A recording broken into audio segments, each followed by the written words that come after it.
Good day, grade 12 learners. Welcome back to a final paper of grade 12, paper 2, Geography 2025. You wrote paper 1, it was not so difficult. Now you are headed for paper 2, which is more practical and which you'll be very comfortable writing. But let's quickly go through the content and check. Uh, and remind ourselves what is it that we should know in geography paper 2. Number 1, let's go to classification of settlements. Settlements can be classified in three ways according to their size and complexity, according to their function, and according to the pattern. So what we are looking here, we're looking at the classification of settlements according to size and complexity. So size and complexity, meaning from the smallest to the largest. So the smallest form of settlement is an isolated farmstead, and the largest form of settlement is a megalopolis. So that is the ranking of settlements from the smallest to the largest. Now, when you're looking at the three top settlements there, isolated farmstead, hamlet, village, all these can also be categorized as being rural settlement. But then rural settlement, remember, it's a classification according to function. When you say settlement is rural, we are simply classifying it according to function. Then we continue looking at settlements from town, city, metropolis, conurbation, and megalopolis. So this is now a classification of settlements now according to function as well. So this one we're saying rural settlements is classification according to function, and we're saying rural settlements are unifunctional. Unifunctional.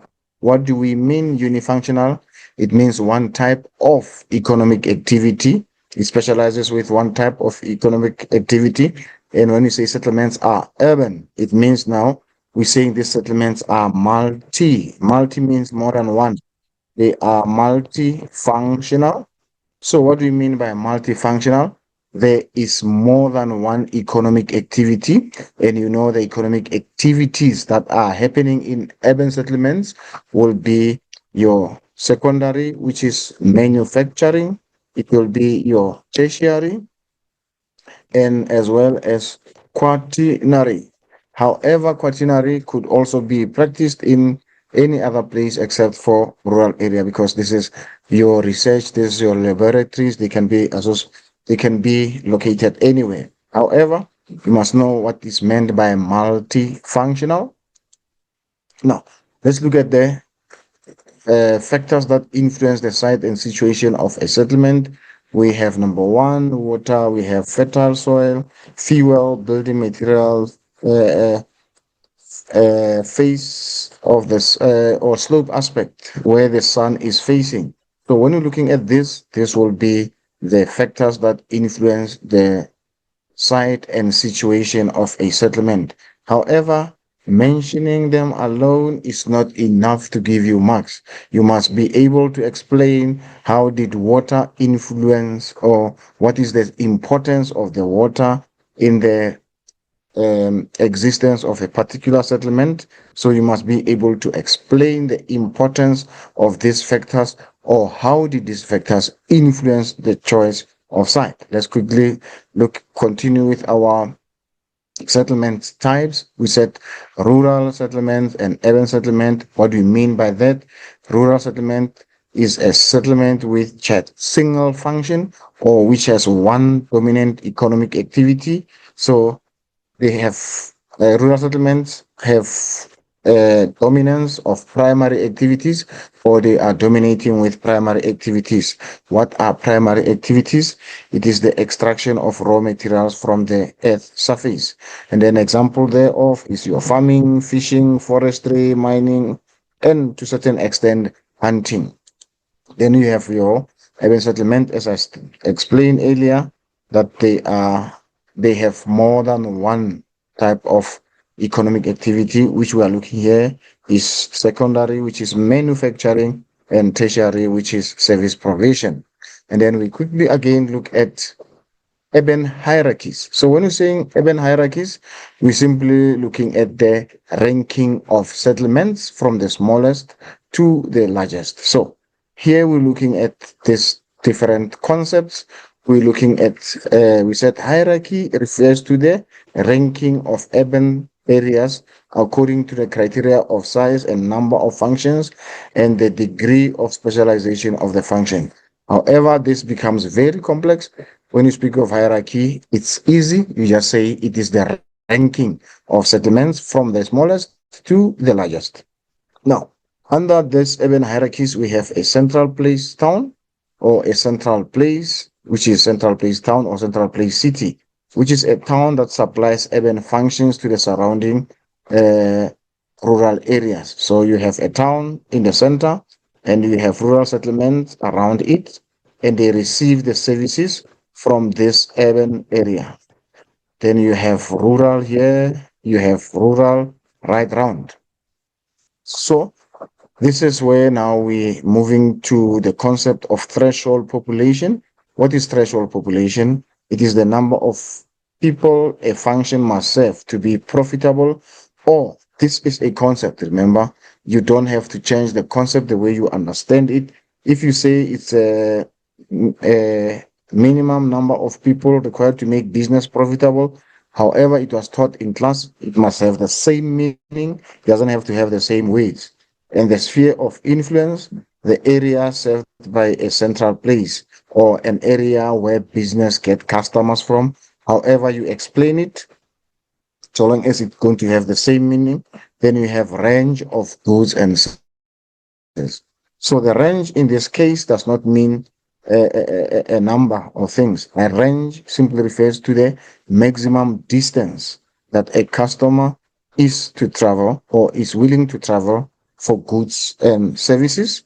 And remember, the range of goods and services depends on the order of services. So we have high order services, we have low order services. Low order services are the daily needs. You don't travel longer distance for your daily needs. And then we also have high order services or high order goods, which are specialized. And therefore, you don't travel every day for those services, which means now the range for the high order services will be longer than the range for low order or, yeah, low order goods or services. Now, let's look at types of elements according to function. We've been talking about order of goods and services. So when we're looking at the order of goods and services, we're looking at example of bread, example of milk, and then this will be your daily needs, and therefore you are not going to travel longer distance to access these goods. Because if you are to travel longer distance on daily basis for these goods, you will have more expenses. And then the low order goods and services have got smaller threshold population, which means a smaller shop has got fewer people to buy from for it to remain profitable than a shopping mall or a shopping complex. A shopping complex will be a higher order service because it's going to need more people than a small grocery store. Then we have high order services, which are the services, or the goods that are not used frequently. So the distance for them is longer, or the range for those goods and services is longer, and they have larger threshold population, and there's less shops or services. So like the shopping centers, we are going to have fewer shopping centers because they are high order services. Now let's quickly go into types of towns. Let's go to types of towns. We have what we call a break of bulk. So the break of bulk sometimes is called a bridge. A break of bulk town sometimes is called a bridge. This is where one mode of transport is replaced by another. Like, for example, you're looking at all of your coastal towns. All your coastal towns will be the bridge industry, or will be the bridge towns, not bridge industry, sorry. it will be the bridge towns because you will travel by sea transport, and when you're getting at the sea, then you use either road transport or air transport or rail transport. So that is a break of bulk, a type of settlement. Then you have junction. A junction town is simply a town that is found at the main intersection. Where there are main intersection, that is your junction town. Then you have a gap town. So you can see here we have a mountain, and through the mountain there we have a road there. We have a road through the mountain, and what is going to develop there? People start to settle there. Now we call that a gap town. We call that town a gap town. Then we have another town. So this town is called a mining town. So a mining town, education town, industrial town, resort town, or commuter town. These are simply considered to be these are simply considered to be the these towns are considered to be special towns or specialized towns because these ones will have a dominant economic activity. So we refer to them as specialized towns. So a town like Velkom is a mining town. Just like the origin of Johannesburg, that is why it's called the place of gold. It originated because of gold mining. However, even today we can't say Johannesburg is still a mining town because it has since evolved and it has now developed into an economic hub with many functions there. And then we have another type of specialized town, which is education town, your Stellenbosch for all the universities and other institutions there. And then we have industrial town, Secunda. And then we have resort town, Margate. Then we have commuter town, like Soweto, where people stay and work outside where they work outside where they stay. So in the mornings, those people will commute to the workplace. So we call that a commuter town. Then we are also going to look at urban profile. So when we're looking at urban profile, we're simply looking at the side view of the city. And then what is it that we learn from the urban profile? We learn that how the building density and building height. We learn that the building density and the building height increases when you go towards the city center, and it decreases when you move away from the city center. And there are reasons for that. What are the reasons? Why does the buildings increase with height when you go to the city center? Is because number one, in the CBD, the land is very expensive, and therefore you buy small land, but you build vertically to maximize the potential of the land. And there is high building density.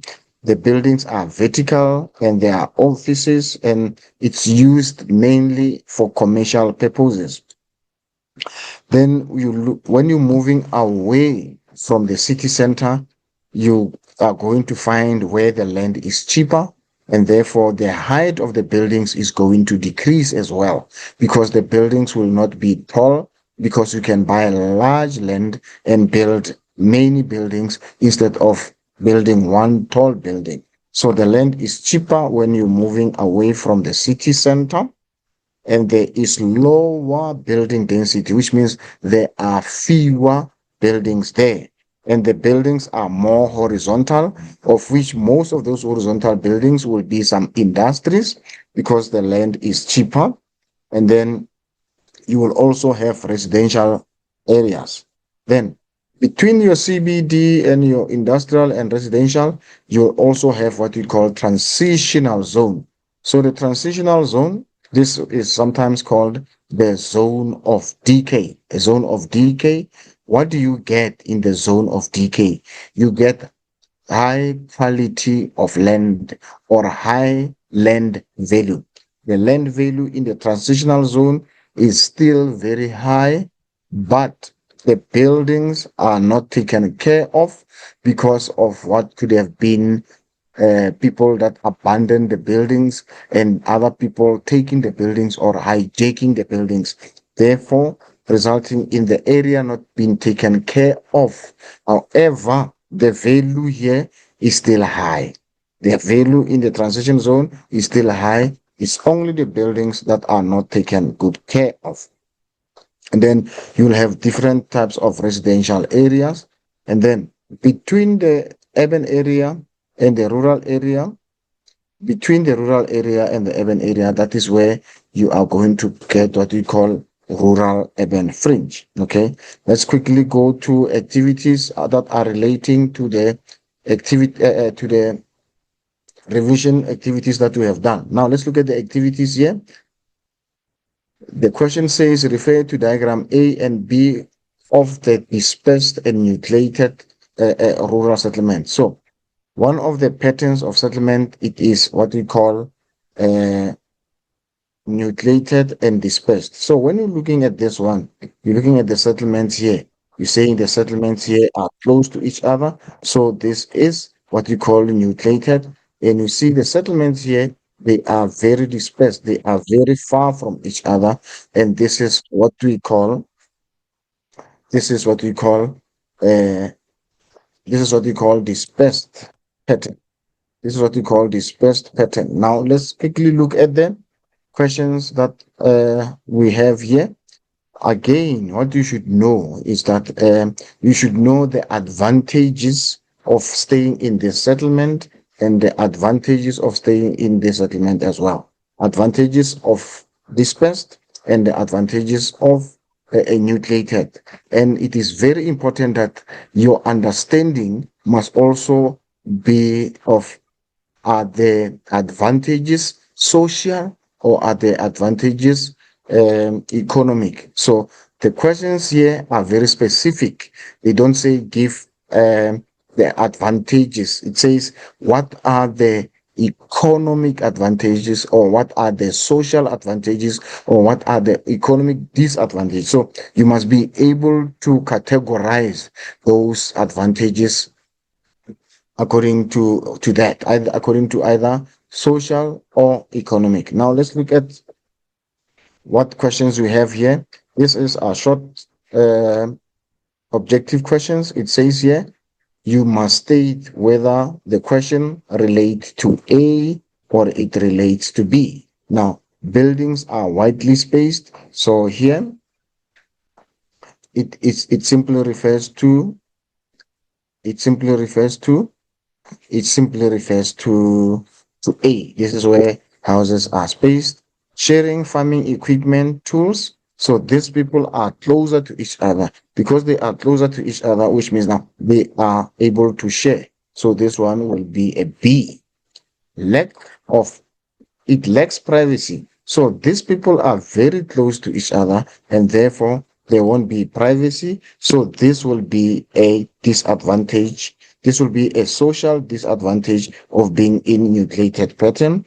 Is easy target for criminals. So this will also be a social disadvantage for this settlement because people are isolated from one another. For A. And then basic services are distant or are far. So you can see here the settlements are far from each other, meaning that people will have to travel longer distance for services, which means the disadvantage for this one, it will be this will be a disadvantage for number A. However, when you look at it, these disadvantages or advantages, actually, when you're looking at these answers are the characteristics or they are advantages and disadvantage. Now, they say basic services are distant. So it means now this will be a social disadvantage. This will be a social disadvantage for area A. But now you must classify this social disadvantage as is it economic or is it social? Now it becomes social. Now we can still add on this one and make it economic by saying basic services are distant and therefore the residents will spend more money trying to get services. So it means now it becomes economic. But when you just say it is far, then it becomes just social because you don't indicate how does that affect the income. Then easy to socialize, which one, where will people socialize easy? So it is going to become B. So the correct answer there will be B.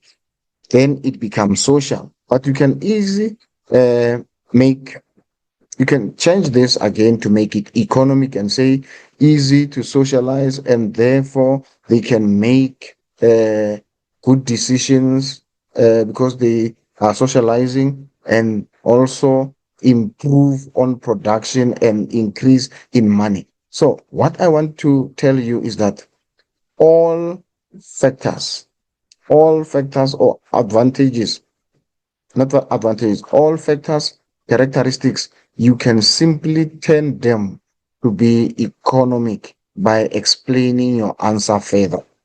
You can turn them into economic by just simply expanding or explaining your answer further. Okay, then they say where farming is associated with more large profit. So this one talks about profit.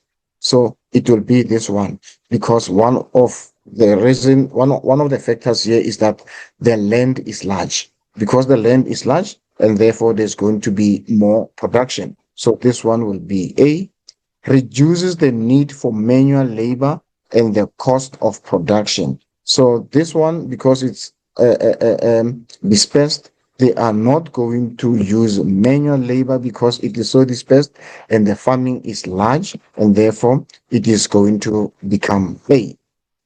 So this is the short objective questions on patterns of a settlement. I hope you get how we got those answers.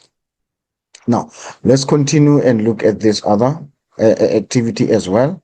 This question says, refer to the sketch below showing rural settlement A and B, which is A here and B here. Now, they say they are located in the southern hemisphere. Complete the statements in column A with the options in column B. Now it says settlement B is a dash settlement. Is it a dry point or is it a wet point settlement? So you can see there is B there, and you can see it's very close to a floodplain, but it is also found along the river. So it will become a settlement B. It will be not Y. It is not Y. It is a wet point because you can see it is closer to a permanent river. So it's going to become a wet point, not a Y here. I think this Y is a mistake there. The site of a settlement A is influenced by its location on a south facing or north facing slope. So this one over here, because we said it is a settlement in the, we said it is the settlement in the southern hemisphere, and there is your north there. There is your north there. So this settlement is facing to that north there. So this settlement will be north facing slope. This will be a north facing slope, not a Y. This is a north facing slope. This settlement A is north facing. There is your north, and there is your settlement there. And then we have the land use. Remember why we get to that question? Because we were told that this is the settlement in the southern hemisphere. So this leading statement is guiding us actually to get our answers. The land use associated with settlement B. The land use associated with settlement B. This settlement B, what is the land use associated? Is it forestry or is it agriculture? Because we're talking about floodplains here. We're talking about floodplains and we're talking about the river. So it will be agriculture. It will be agriculture associated with B because it has got flatland and it is also located closer to the river. So it cannot be AZ, it should be and it should be an it should be agriculture because of access to water and because of flat land. The shape of settlement A, look at the settlement A, the shape of settlement A, is it a cross or is it a linear? So the correct one there, here you see the settlement is built along a dirt track. It's built along the dirt track here, or which can be a road. So it is a linear. It is a linear, not this one. And they say a social disadvantage of settlement B. Social disadvantage of settlement B. So where is settlement B? This is settlement B. And you see settlement B is standing there by itself. And then what will be the social? What will be the social? So it cannot be less profit because it doesn't talk about the economic. So the correct answer there will be less safety. Settlement A and B.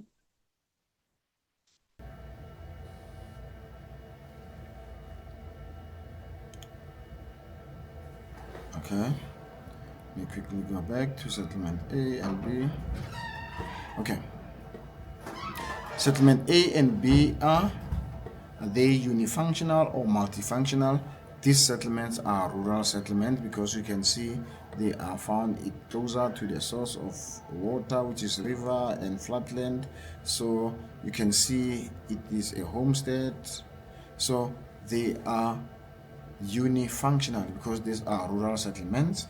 And the physical factor that influence the site of a settlement B, the site of settlement B, look at the site of settlement B. So we're looking at the physical factor there. Is it a road access or is it fertile land? So road access.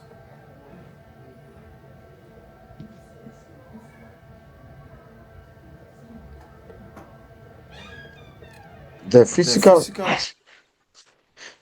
factor that influence the site of a settlement B, it cannot be road access because road access is not a physical factor.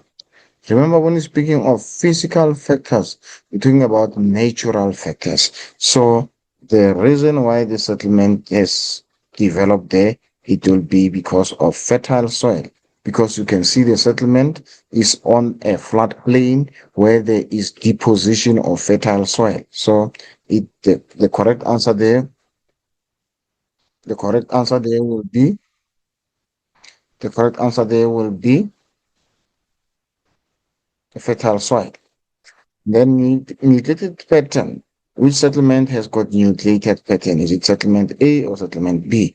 But at settlement B, we can only see one settlement there. So it cannot be nucleated because you can only see one settlement there. So which means here, this is where we can have nucleated. This is where we have more than one building which are closer to each other.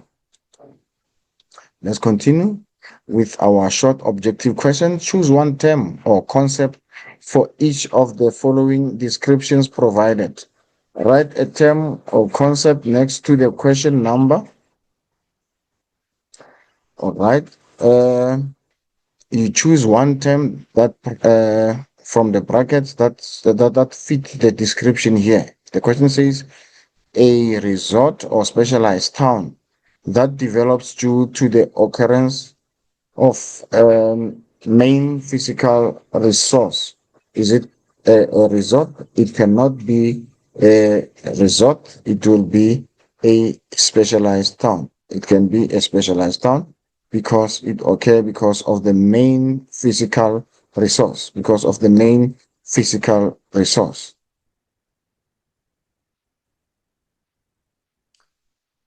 Okay, look at this one. This thing is disturbing me here. Let's quickly go back. Okay, sorry about that. A junction or gap town develops at a major transport intersection. Major intersection. So that will be a junction town. A gap will be through a gap. A gap will be through a pass on the mountain. But here we're talking about intersections. So it will be a junction where goods and services are transferred from one mode of transport to another. This one will be a break or bulk point. And then specialized towns or central place towns provides goods and services to the surrounding rural areas. This is your central place town, a natural attraction that leads to the development of resort towns or bridge towns, and a natural attraction.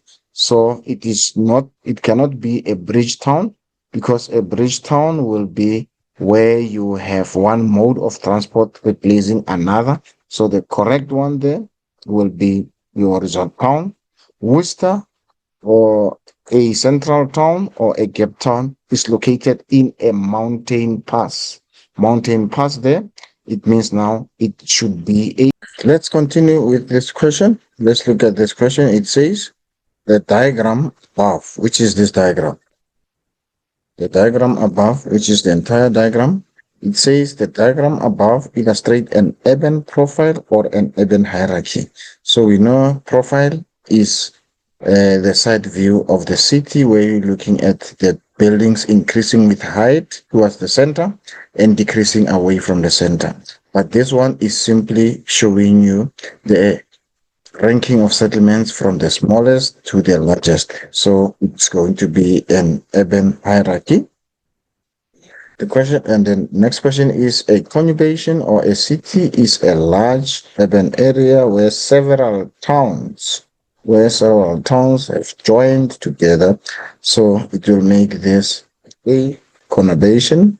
The smallest settlement in the diagram is a farmstead or a hamlet. So this one will be the one at the bottom, which is the farmstead.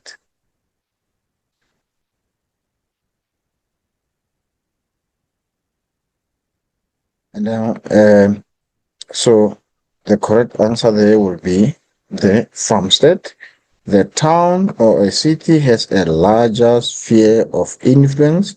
Now we have town and a city. Between a town and a city, where are we going to have more people coming to buy? So the correct one will be the city will have a larger sphere of influence than a town.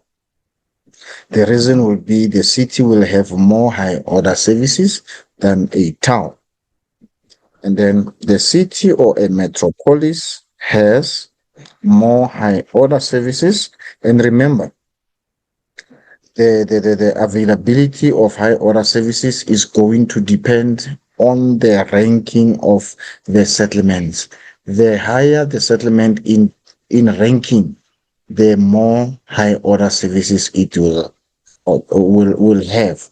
For an example, between a metropolis and a conurbation will now have more high order services than a metropolis. But a metropolis will have more high order service than a city, and the city will have more high order services than a town. So that is how you are going to be able to explain that. So the higher the order, the higher the services. So it depends on which one is higher on the ranking. Okay, sorry, I skipped this other one. Now, the minimum number of people required to support a business, is it a market area or threshold population? This will be your threshold population. The maximum distance a customer is willing to travel to buy something, or for goods or for services, that will be your range of goods and services.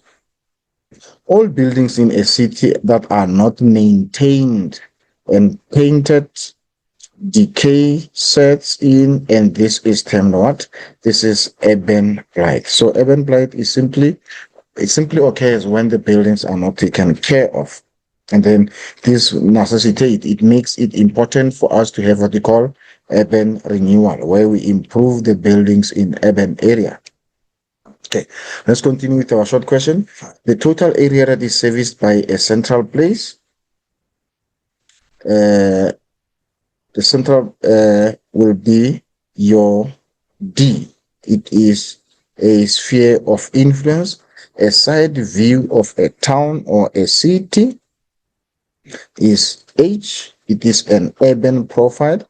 Goods that are needed on daily basis. What are they?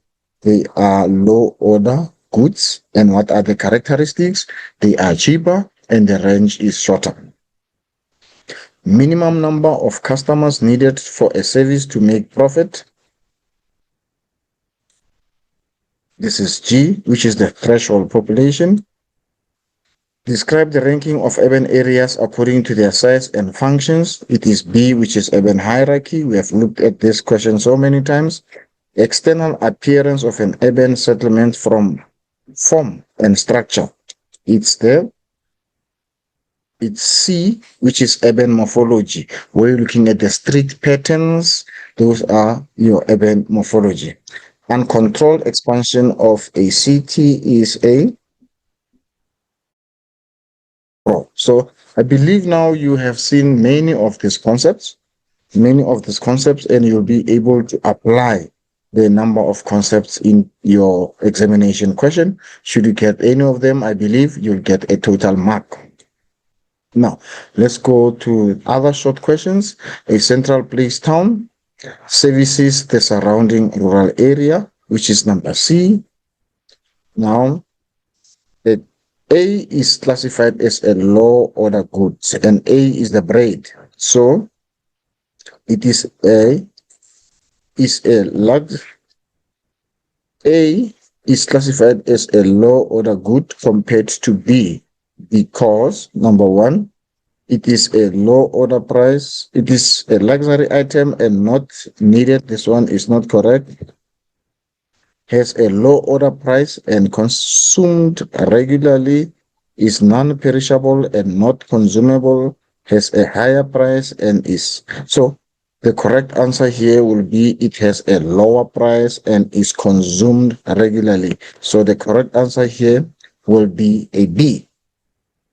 Range refers to the what to buy a product. Range refers to the maximum distance travel. That is the range, which is number C. This one is correct. The range of a high order goods. The range of a high order goods is small due to its daily use, is large due to its daily use, small due to its high cost, it is large to its high cost. The range of high order goods will be number D. It is large because we travel longer distances for very expensive goods. Then dash refers to the minimum number of customers needed to make a business profitable. What is that? That is your threshold population, which is B, is correct. The threshold population of a grocery store is low because it has more high order. So there's contradiction, low and high order. High because it has more low order. So it's also contradicting. It is high because it has more high order goods. It is low because it has more low order goods, which is D, which is correct then. The area from which a settlement draws its customers is a what? Is it a threshold population? Is it a sphere of influence? It is a service area, or it is a... So the correct answer there, this will be it is the area. It is the area. So it becomes the sphere of influence, which means this one is correct and all this is incorrect. This one is incorrect and this one is incorrect. Now, let's move now to land reform. So this is a common examination question where you're going to get a question that says define land reform. You must know what is land reform. So land reform simply refers to the policies that are used to redress the injustices of apartheid. It refers to the policies that are used to redress the injustices of apartheid. And we have three of them here. We have land restitution. What is land restitution? When people are given their land back, or compensation. Land redistribution is when people, when previously disadvantaged people are given an opportunity to own land. That is land redistribution. And the land tenure is to secure the rights of those living on land owned by others. For an example, and landlords cannot just overnight chase a person from their land. They need to give them some time to find alternative. What is protecting that person there? It is a land tenure reform. It is to secure the rights of those living on the land owned by others. So a person cannot just wake up overnight and say, move out of my place, because you are protected by the Land Tenure Act. Then let's quickly go through the questions that want us to answer on land reform. The first question there is define the term land reform. We know land reform is policies. Land reform 2, policies. What are these policies doing? They are redressing, they are correcting the injustices of apartheid. They are redressing the injustices of apartheid. So we call them land reform. And then this one is a quote from the extract. So we don't think that this extract is going to come from your next examination. So we cannot answer the questions that are directly from the extract. Let's just focus on the questions that are common questions, not the questions that necessarily come from the extract. So the definition for land reform is a common question that we can answer. And then this one says, provide one reason why land reform is necessary in South Africa. So why is it necessary? This is an application question. This is an application question. It needs you to reason. It needs you to give a reason. So there is no single answer to that. But why do you think it is important? Provide one reason why land reform is necessary in South Africa. Number one, it is to reduce poverty. It's to improve access to land ownership. It is for people to be able to have integrity and dignity to own the land. So there are a number of reasons. Number one is to reduce poverty. Number two is for people to own their own land. And then what will people do when they own land? They can produce their own food. So this does not have a specific answer. It doesn't have one answer. So it depends on your interpretation of this question. So long as you can give the reason why must people be provided land? Why must the challenges of land be addressed? So it has got a variety of options. So there's too many reasons for us to give here. Now, explain two challenges associated with land reform that cause the government not to achieve their goal. The government is not achieving their goal as quick enough as possible. But now, this is another common answers that you can get. Number one, challenge number one is that the procedures are long. The challenge here is now, number one, the procedures to claim land are very long. Is because some people cannot prove that the land is theirs. Some people cannot prove that the land is theirs. And then we have this clause with land reform that is called willing buyer and willing seller. So there are more unwilling sellers. Even when the government wants to buy the land, people that are owning the land are unwilling sellers. So those are some of the challenges that we have. Let me try to write them down. We said, number one, we have unwilling sellers. People don't want to sell the land. Unwilling sellers and willing buyers. By the way, who's buying the land? it is the government is buying the land so that they can redistribute. So we have government which is willing buyer, but we have unwilling sellers. That's number one. Number two, the court processes take long. The court processes take a long time. And now other people can't no proof for land ownership, no proof for land ownership. So people cannot prove that this is my land, and therefore they are unable to, the government is unable to help. And then the processes are expensive. Expensive processes. Remember, for you to go to court, you need a lawyer who is going to go and present your story in court. So it is very expensive. Some people do not have money to go and hire lawyers so that they can speak on their behalf in court. So these are the processes that make it difficult. These are the processes that make it to drag.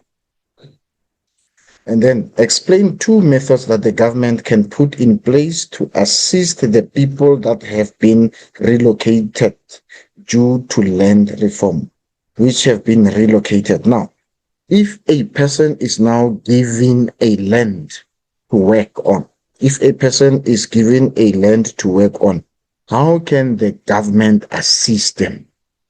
Number one, the government can assist them with what? Skill development. The government can assist the people with skill development where people will be trained to use the land. That's number one. Number two, the government can give them subsidies.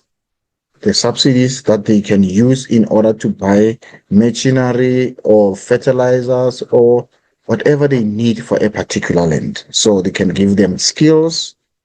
They can give them subsidies. They can also help the new landowners with collaboration with the existing farmers. They can help them to develop a collaboration so that those who are new in land ownership can learn from those who have been owning land over a period of time. Now, let's look at the questions here. Let's look at the questions. What is important? I want you to identify this arrow. What does this arrow mean? What is this area? So you can see there's a tractor there. What are you associating tractor with? And you can see here we have tall buildings. What are you associating tall buildings with? So associate tall buildings with urban area and tractor with rural area. So the movement here, let's identify movement here. This will be rural and this will be urban. And this will be urban. And because there is an arrow between movement, because there's an arrow between them that shows movement from here to here. So this movement is rural-urban migration. So state and environmental factor that result in the movement of people from A to B. So this question here is very clear. It wants environmental. It does not want social. It does not want economic. It wants environmental factor. So what are those environmental factors? It could be natural disasters. It could be natural disasters. Number one, it could be because of flooding. It could be because of drought. Remember, people in rural areas, they depend on climate for their activities. They depend on climate for their activities. So if there are any physical factor like any of this, so there could be soil erosion. These are natural things that could happen there. These are the natural things that could happen here. There could be animal diseases, natural things. Could be animal or livestock diseases or crop diseases. Could be anything. So it must be natural. You cannot talk about poverty. You cannot talk about unemployment. You cannot talk about anything that is not environmental, that is not physical. It has to be. It has to be. You cannot talk anything social. for 1 mark. How does rural urban migration give rise to rural depopulation? This is not even a question. The question says, why does the number of people decrease here when people move here? The reason is simple, is because the people have moved out of rural areas. That is why now we are going to have depopulation. How does rural urban migration give rise to rural depopulation? How does movement of people out of rural areas results in the decrease in population of rural areas? Because people have moved out of rural areas, now the rural areas is going to have lesser people.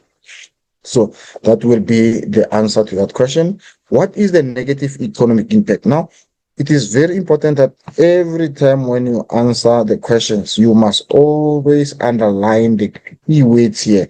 What is the negative economic impact?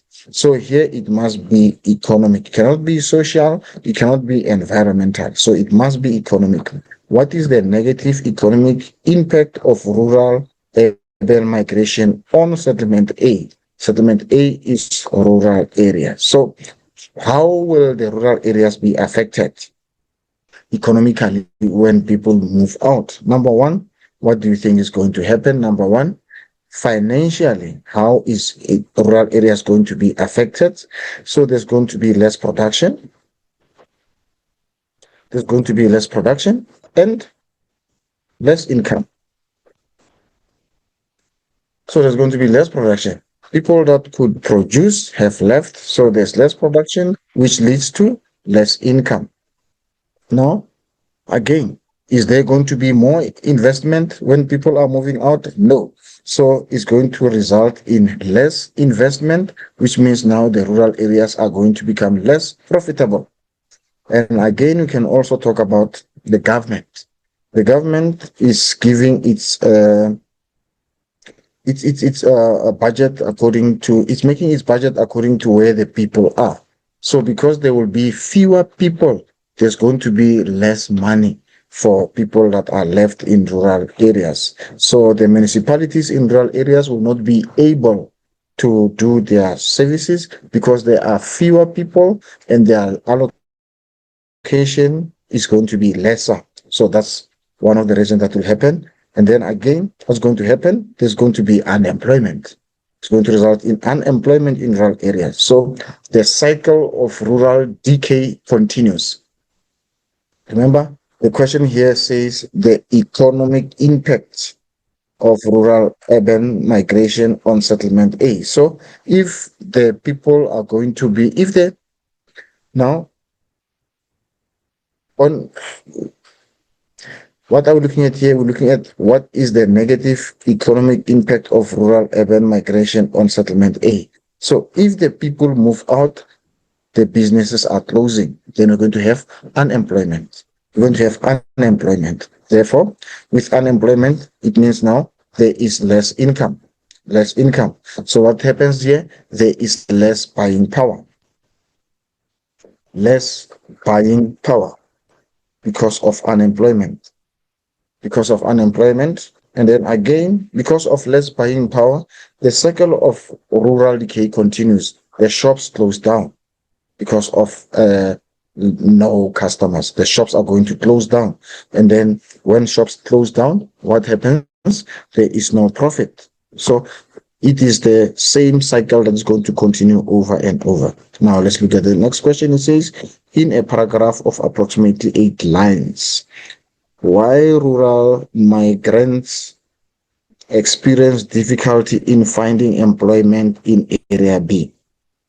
So this question wants, why will people that move from rural areas to urban areas not be able to find jobs there? Why will they not find jobs?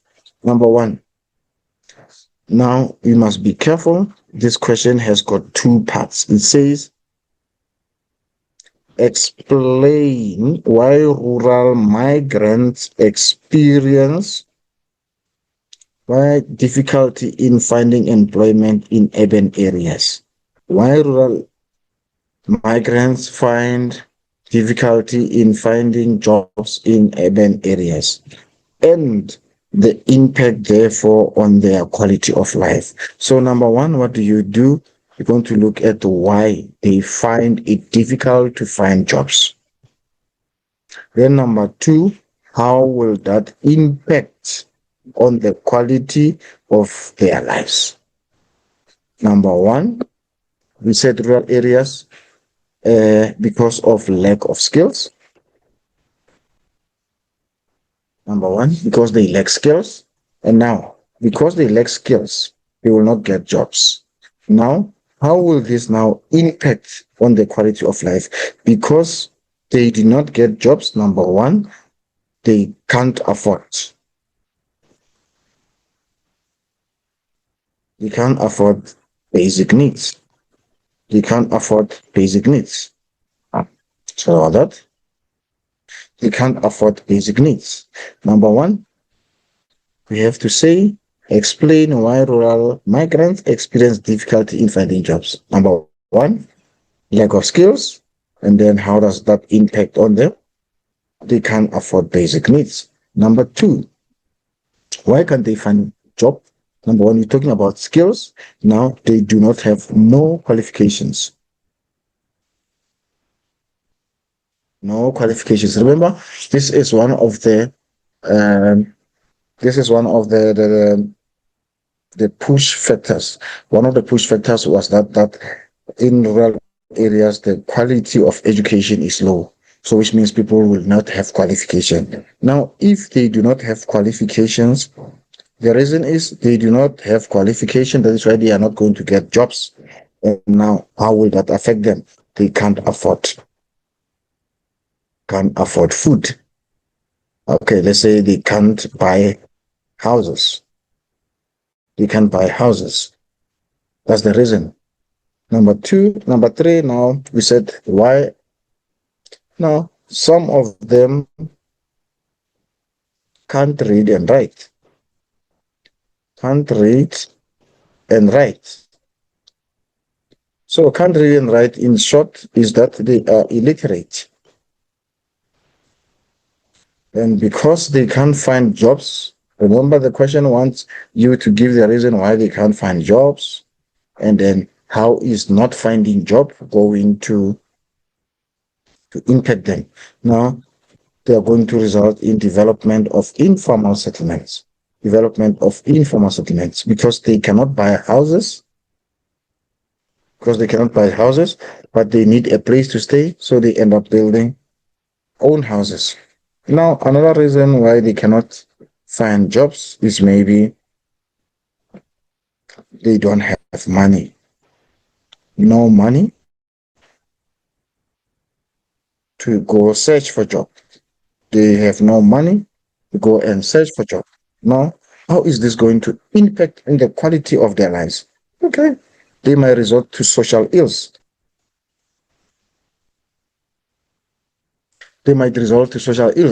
Stealing, getting arrested. So that is how it's going to impact on the quality of their lives. So you must be careful if you get a question like this that want you to answer two parts. Be careful. Make sure that you have answered both questions that are there. So, both questions, because it's the first part and the second part. Now, let's quickly go through this question. What is an urban land use zone? So, you must be able to give a definition for an urban land use zone. It simply refers to an area with a specific function. It simply refers to a part of an urban area with a specific function. So we can look at it as say it is a rural urban fringe, it is a heavy industrial zone, or it's a low residential area, or it is a transitional zone, or a zone of decay, or it is a CBD or central business district. So it simply refers to an area with a specific function. Why is CBD located at the center of the city? For easy access. It is located there for easy access. Identify land use zone label A in the diagram. So this land use zone A is a is a zone of decay. It's a transitional zone. It's a transitional zone or a zone of decay. The transitional zone or zone of decay. State two characteristics of the land use zone identified in above here, which is here. State number one, it is characterized by high land value. High land value. The land value here is high, but it has got what? Urban decay. Urban decay. That's what you should know. And then another characteristics there is that it has mixed functions. So what do you mean by mixed functions here? It will have the functions of, it will have residential area. Residential areas can be found here. It can also have businesses that can be found here. So it has got more than one type of function. It's got mixed functions, both commercial and residential. It has residential and commercial functions. Now they say describe the expected topography or relief of the land. Refer to heavy industries zone B. Heavy industry at zone B. So describe the expected terrain or relief where you have heavy industries is large, flat land. Because the industries require large flat land. Because the industries cannot be built upwards, they have to be built horizontally, so the land must be very large. Give one reason for your answer. Why must the land be large and flat? Because that is it is away from CBD where land is cheaper. The land is cheaper in this area. Explain why the CBD and the heavy industrial zone are often considered incompatible. So the CBD and heavy industrial zone, why are they incompatible? Number one, in the CBD, the land is expensive. And then in the heavy industry,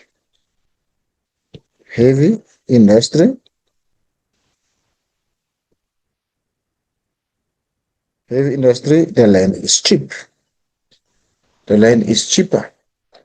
And again, in the heavy industry, there is more pollution. In the heavy industry, there is more pollution. So those are clear differences that you will find between the two land use zones. Now, let's look at the CBD again. We continue with the CBD. We continue with our land use zone and continue the CBD. So this is the second question that we're looking at here. So in red here, it says urban blight. So you must be careful what we're looking at here. We're looking at urban area that is not well taken care of. So this is what we term urban blight. So what is urban blight? Is the deterioration of urban buildings and infrastructure in the urban area when the buildings are not well taken care of. So the simple question, which all grade 12 learners should get right. CBD stands for Central Business District. Just for that, that's your 1 mark out of 60. So now your mark you're working out of 59. So it's a free mark there. Every grade 12 learner should know that. Describe two characteristics of the CBD evident in photo A. Let's look at photo A. Describe two characteristics of the CBD that you can see there. You can see crowding there. There is crowding there. You can see tall buildings. So that is what you can see from that. You can see there's overcrowding there. You can see there's tall buildings there. And then refer to the extract and explain what could have led to urban blight of the Johannesburg CBD. Now, We said whatever is according to the extract, we're not going to answer those questions because we're not going to get specifically questions on that. But the characteristics of CBD, the characteristics of the CBD is something that you can get from other question papers, which you should know. And the definition of CBD is something that the acronym for CBD, you should know what it stands for. But this one, it is referred to the extract. So we don't answer the questions that have specific answers from the extract. We only answer those that has got the concepts, that have the concepts that we are learning. Which term or concept best describe the process of change as shown in photo A to B? So this one is also a concept. This one is also a concept. So what do you see here? This concept that you see here is urban renewal. This concept that you see here is urban renewal. You can see the urban area has been improved from this to that. So this is an urban renewal. So this is a concept. This is a concept which is the opposite of urban blight. Urban blight is the deterioration of buildings and infrastructure in the urban area. But urban renewal is the improvement of urban areas. And then in a paragraph of approximately 8 lines, explain the positive impact of the process on the CBD and Johannesburg. Explain the positive impact of the process. Which process? The process of urban renewal. Where? On the CBD and Johannesburg. Now, if there is urban renewal, now you need to, in 4 facts, giving 4 facts. You must give 4 facts. Explain the positive impact of the process. Now, the urban area, what will be the positive impact of the process? And now, what I like about this question is that this question is so open-ended. It does not say specifically social or economic, which means you can give any of the answers that you can think of that are going to be positive impact for urban renewal. Now, what are we going to have? We're going to have more people and more income. We're going to have more people coming, and therefore we're going to have more income. And then when more people come, there's going to be more job opportunities. More job opportunities. And then it is going to, can also look at the social. The area becomes safer. The CBD is safer compared to what it was. You can look at another factors that you will get there. It's going to attract more tourists. That will be the positive things. There's going to be more investment. So this is not limited. So once an urban or a CBD has been, once the CBD has been renovated, once the buildings have been renovated, they are more attractive, and there is number of factors or number of benefits that the CBD will enjoy because of that improvement. Now let's look at another common examination questions could be on informal settlement. So you must be able to define what an informal settlement is. This is a concept. We can say it is a settlement that developed without the permission of the government or without the permission of the municipalities. This type of settlement developed without permission. Without permission or without authorization. This is what we call informal settlement. But again, with informal settlement, you must be careful. Don't confuse informal settlements to informal sector. They are 2 different things. We'll look at informal sector when we go to economic geography. How many shacks according to the source? So we don't need to answer this question. How many questions are because this is not a concept, it's a specific thing. And then quote evidence from the extract. Okay, we don't need to answer this question because again, these questions are based on the extract. And remember, we are preparing for a completely new examination question. We don't know what the extracts are about there. So it's going to be just a waste of time for us to go through that because after knowing how many checks, how is that going to help us? Quote evidence from the extract, how is that going to help us? Because we want to learn the concepts that we can use in our forthcoming examination.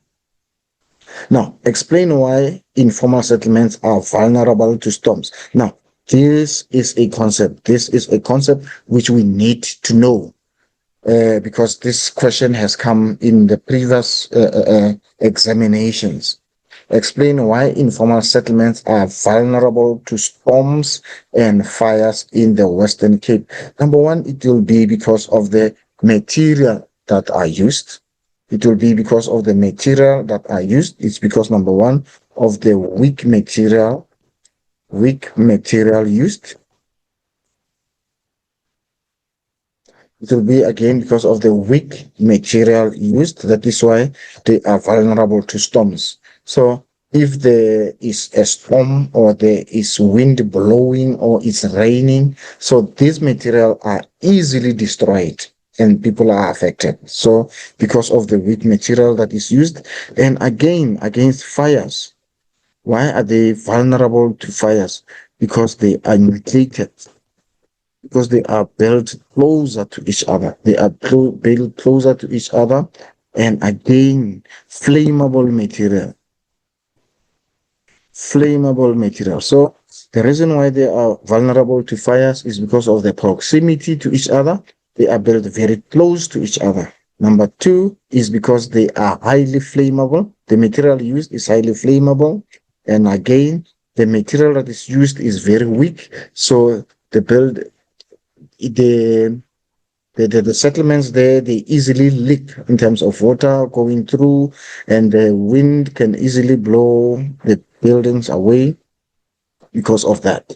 So these are the three factors why they are vulnerable to storms and fires because of weak material that is used, because of the flammable material used, because the buildings are very close to each other. So once one building catches fire, then the next building will also be up now. Uh, Settlement are vulnerable. Yeah, because of that. So this is the reason because it makes them very vulnerable.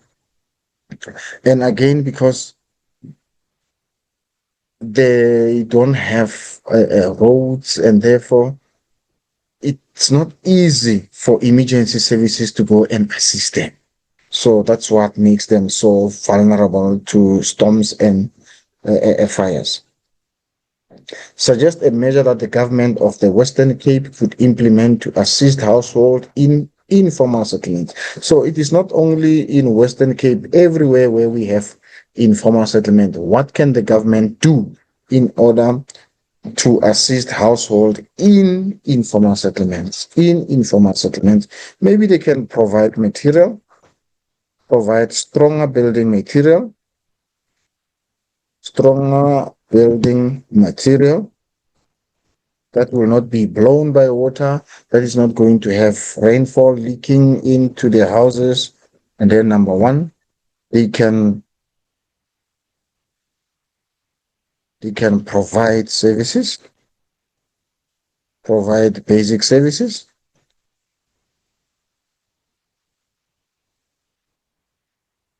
They can also assist with skill development so that people can build their houses differently. What can they do? They can also provide land. They can provide larger land so that people don't build their houses very close to each other so that they are not affected uh, by that fire. And they can also build they can build proper structures. They can build proper structures.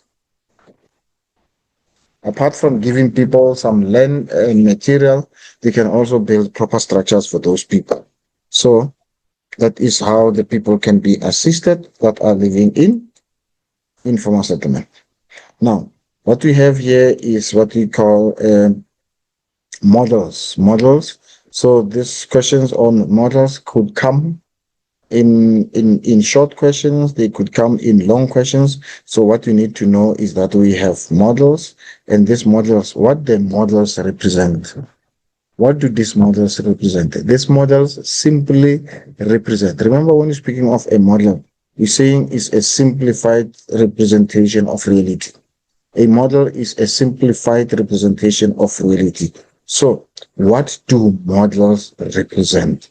They simply represent the arrangement of land use zones.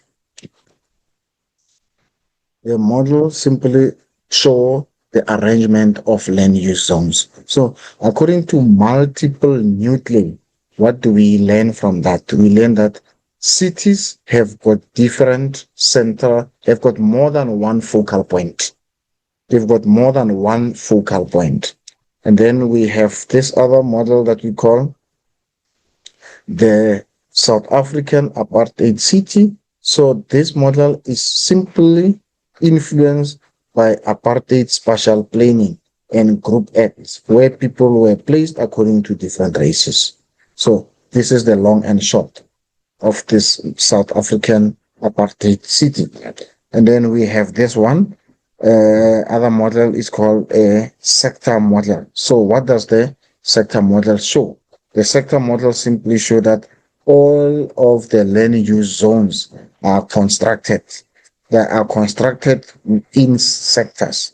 They are constructed in centers, and each sector has got access to the CBD, or all sectors are radiating from the CBD. So that is the long and short of the models.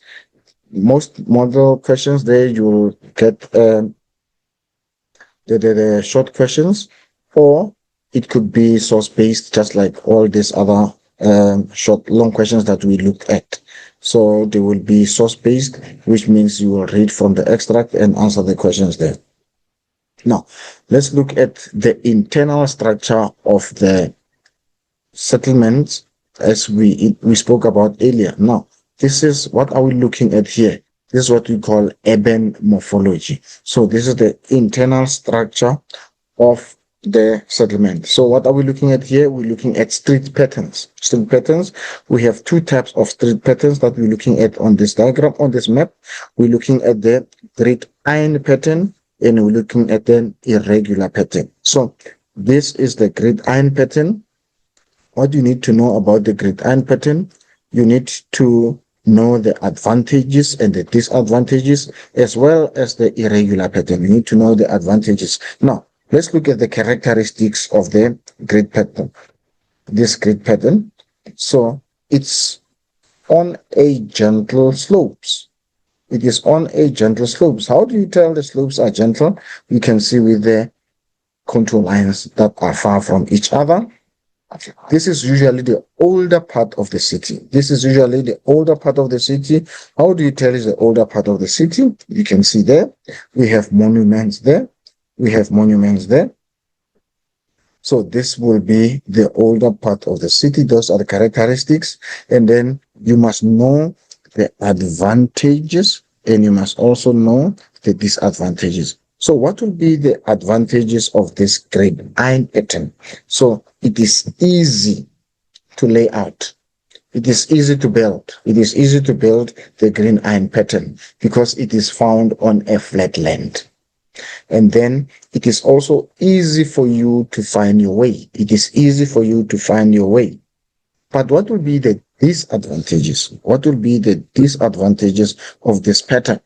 The disadvantages because of the stop go and stop go, it wastes a lot of petrol, which becomes the economic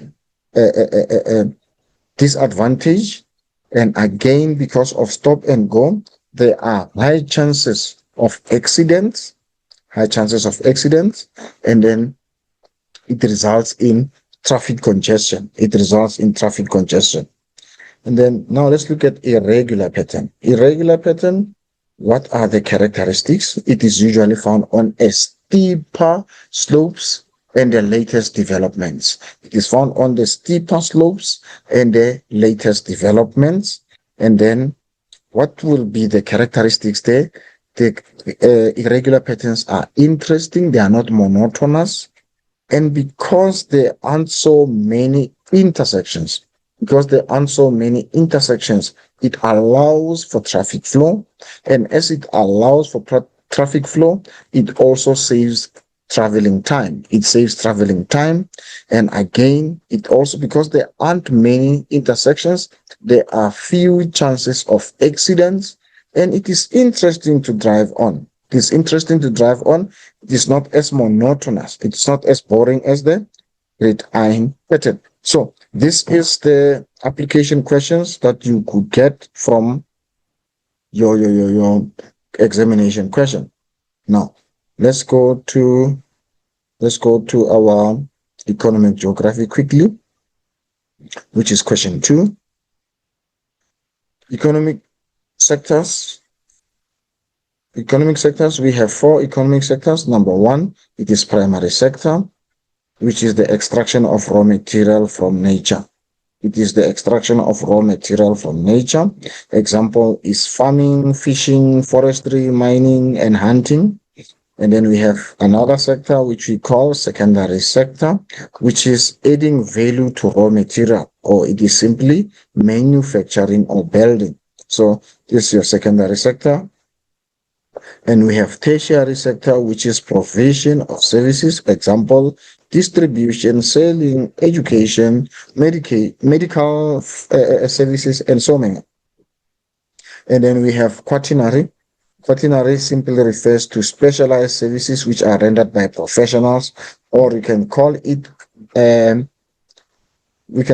advanced technology, like your GIS. It is also quaternary activities. And also administration and information, like I said, GIS and research. So these are the quaternary activities. So now let's look at the primary sector. Under primary sector, we have farming and we have fishing, we have mining, we have number of those. Let's start first with farming. Farming can be characterized by 2 types of farming: large-scale farming and small-scale farming. And like the word says, large. So large-scale farming, large land is used. And because large land is used, there is a need for large machinery that is used. And the production is also large, because you can see there's a lot of cattle there that are being taken from one place to another. And you can see we have large herds of cattle. There's a use of machinery. There's an pesticides that are being used here. So these are the characteristics of large scale. And then this is the type of farming that is responsible for food security. This is a type of farming that is responsible for food security in both local and national scale. At a national scale and at a local scale, large scale farming is responsible. But when you're looking at this one, it's a small scale farming, which means farming is done over a small area. And this one is only responsible for food security on a local scale, because there is no mass production, is fewer livestock that is being kept. It's cultivation over a smaller area, and therefore this is only able to feed smaller populations, or it is only interested in servicing smaller or fewer people. So it is only in charge, or it can only serve local. It can only serve. It can not necessarily serve, but it is responsible for local food security. But this one is for national food security. And then you can see here small land and mixed. So this one has got a mixed farming, but this one is the one that we say it has got monoculture. This one has got monoculture, which means it's usually focused on one type of farming activities, either livestock farming, large livestock farming, or when they produce here, they produce only maize, or they produce sugarcane, or they focus mainly on one crop or one livestock type of livestock. But here it's a mixed farming, and it usually uses manual work. So people are using simple tools, and the machinery that is used there is usually small. Remember, they are not interested in providing or ensuring food security over a large area. So it is only local food security for fewer people. That is why even the livestock there is not as many as the livestock here. Now, let's look at these questions and try to answer them. You have to choose between option A and option B. It's a farming that produces high yields per hectare. High yields per hectare, which is going to become B. Associated with extensive farming practices, which is going to be A, because they are not using a lot of fertilizers. The land is not used intensively. The land is used loosely. There is little input into this land. There is not much use of fertilizers, so this is extensive use of land. Products for the home and export market. So it will be B for home and export market, but this one will be mainly for home market because it's done over a smaller scale. Farming described as a small scale farming. This is A. Farming associated with monoculture. So this one is A. Monoculture is B because mainly it is a specialized kind of farming. So mainly it is done for one type of crop. Farming that is capital intensive and use advanced technology, which is B. Capital intensive. It uses a lot of resources. It uses a lot of money. It uses a lot of fertilizers, and it requires high technology. So it is capital intensive. Farming that focuses on food security in a local community. This will be A. Farming that produces a low yield per hectare. This will still be A. So those are the short questions that you'll get on that you can expect on farming. Now, here are other short questions here on secondary sector. The largest industrial region in South Africa is the PWV. The activity dominant in the Durban Pinetown industrial region, is it winemaking? Is it motor car assembly? Is it sugar refinery? This will be your sugar refinery. The physical factor influencing the location of the Durban Pinetown. So it wants the physical. So when you're talking about physical factor, we're talking about the natural factor. Is it minerals? There aren't many minerals, which means it is wrong. Is it harbor? Is harbor is a harbor a physical factor? No, harbor is a man-made factor, it's not physical. Is it labor force? No, labor force is humans. So the physical factor there is rainfall, because we also said there is a lot of sugar refinery there. The only core industrial region that is landlocked. Landlocked means it does not have access to sea. Is it the PWV? Is it the Southwestern Cape? Southwestern Cape is not waterlocked. There is a coast there. Port Elizabeth is not landlocked. Durban is not landlocked. So the correct answer there will be A. The two types of industries associated with bulk transport. Bulk transport means the transport that transport huge and bulky goods. Is it Ubiquitous industry, is it heavy industry, is it light industry, or is it the raw material orientated? So what is ubiquitous industry? The industries that are located everywhere where there is a market. So industries that are located everywhere, or the industries that cannot be separated from their immediate market. So they become ubiquitous. So we want bulk transport. So the correct one there will be heavy industry, and heavy industries need a lot of raw material. So the correct answer will be Roman figure 2 and Roman figure 4. So this is incorrect and this is incorrect. So Roman figure 2 and Roman figure 4, Roman figure 2 and Roman figure 4. So which means this answer is the most suitable answer. The core industrial region that benefits from Kinshasa Airport, is it Durban, is it Gauteng, is it Durban Pine Town, is Southwestern Cape? So the correct one there will be Durban Pine Town, because Kinshasa is in KZN. Electricity in the Gauteng province, in the Gauteng or PWV. So this region is called PWV, or it is called Gauteng. So when you get the question that say identify the industrial region, so you can call it Gauteng or you can call it PWV. So it is indicated there. The electricity in Gauteng or PWV industrial area is cheaper as it is located to coal fields.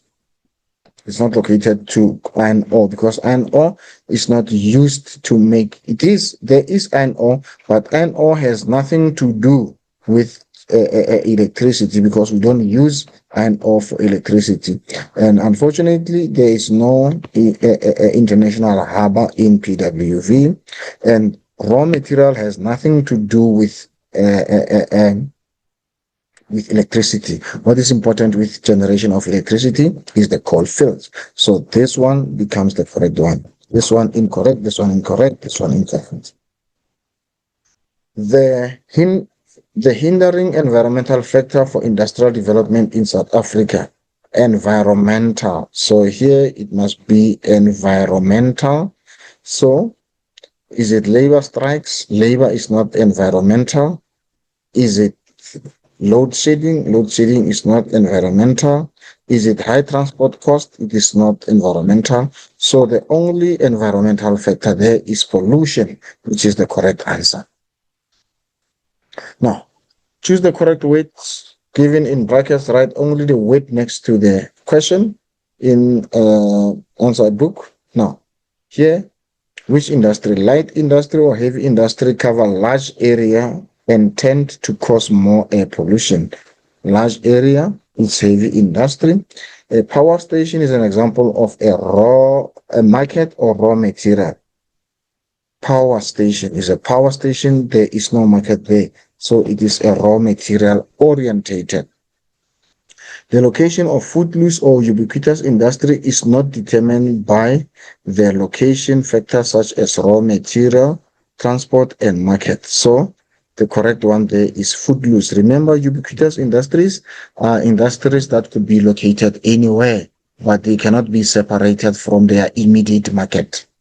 Ubiquitous industries cannot be separated from their immediate market. So this one says the industries that cannot, the location of these industries is not determined by either location factors such as raw material, transport, or market. So market is there. So ubiquitous cannot be separated from the immediate market, which means market is the influence or market influence the location there. Industry that is not influenced by anything, raw material, transport, or market. Then, light industry or heavy industries can be located around the CBD. It cannot be heavy industry because heavy industries are located far from the CBD. So this one is incorrect. The correct one is the light industry.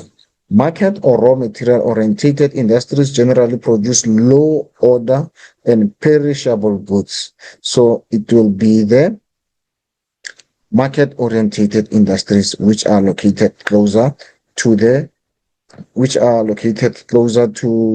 the market, or closer to the customers, not the raw material. Raw material are located far from the market, and they don't necessarily produce perishable goods. They don't produce perishable goods. So the raw material, so the market-oriented industries will be your light industries. So there's a link between market-oriented and light industries, because your market-oriented are those industries that you will find closer to the customers. You'll find them closer to the customers. Those are the industries like your bakeries and as well as your dairy industries. So they are selling perishable goods, and they are also light industries.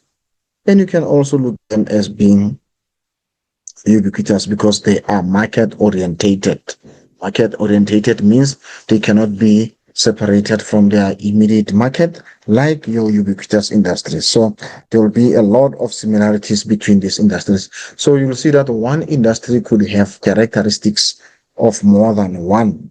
One industry could have characteristics of more than one. Like when you're looking at this industry, you said the two types of industries associated with bulk transport will be the raw material orientated and the heavy industry. So this industry will have, one industry can have characteristics of more than one industry. And now 2.2.6, bridge industry or raw material orientated. Bridge industry or raw material orientated industries are located near harbors where raw material are imported. So this is bridge industries. They are located near harbors. So another name for bridge industry is what? Is break off bulk. Is break off bulk. So those are the industries that are located near harbors. Now, let's look at our question on sugarcane. According to the infographic, how many direct jobs are created? So we said, according to the infographic, we are not going to answer that question because it is not a concept. It's a question that's going to change from one source to another. There is a general decrease in sugarcane production in South Africa. Explain at least one factor that contributes towards this decrease. So this one is a concept. This one is a concept. What does this question want? This question wants, what are the factors that hinder sugarcane farming?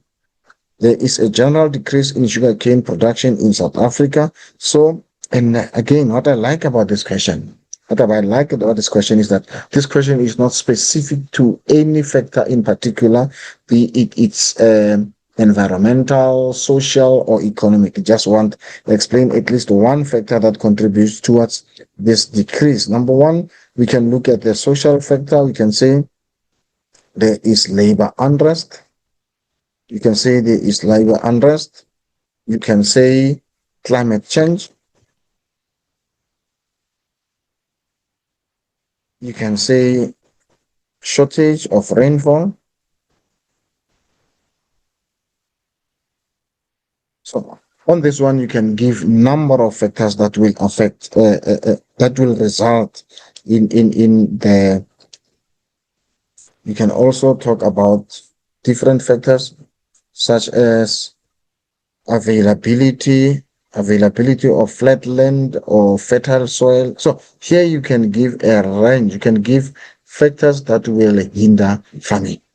You can give any factor that you think will hinder sugarcane farming. It cannot be economic, social, or environmental. You can give any example.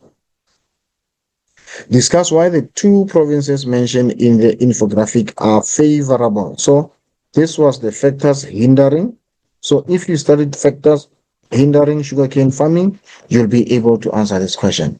And now here, discuss why the two provinces mentioned in the infographic are favorable for sugarcane. So here, what do you want? You want factors that favors sugarcane farming. So number one, you look at the rainfall. High rainfall of 1,000 millimeters and above. That's number one. You're looking at sunshine. That's number two. Sugarcane requires a lot of sunshine for it to grow. You're also looking at availability of labor availability. There are people that are working on those sugarcane farms. And then another factor that is very important for sugarcane farming, we said rainfall, we said sunshine, we said availability of water. And then it requires fertile soil. It requires fertile soil. So because this is a sugarcane is a perennial crop, which means it grows throughout the year. So it's going to require rainfall throughout the year.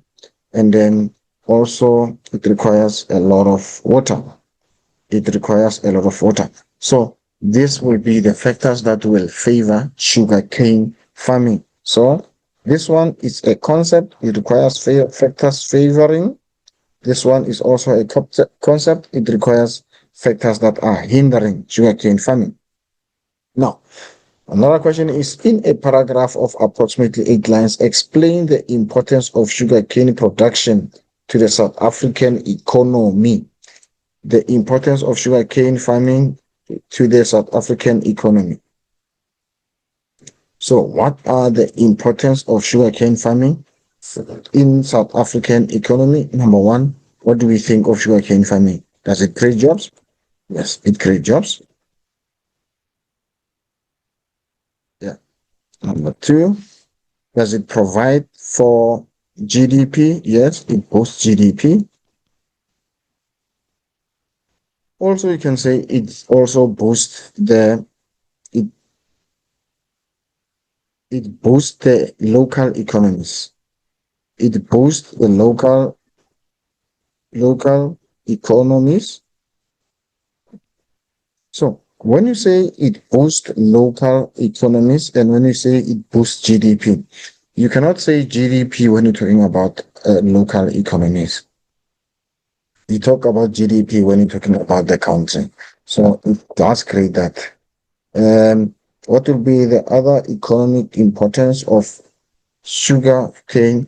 So it provides raw material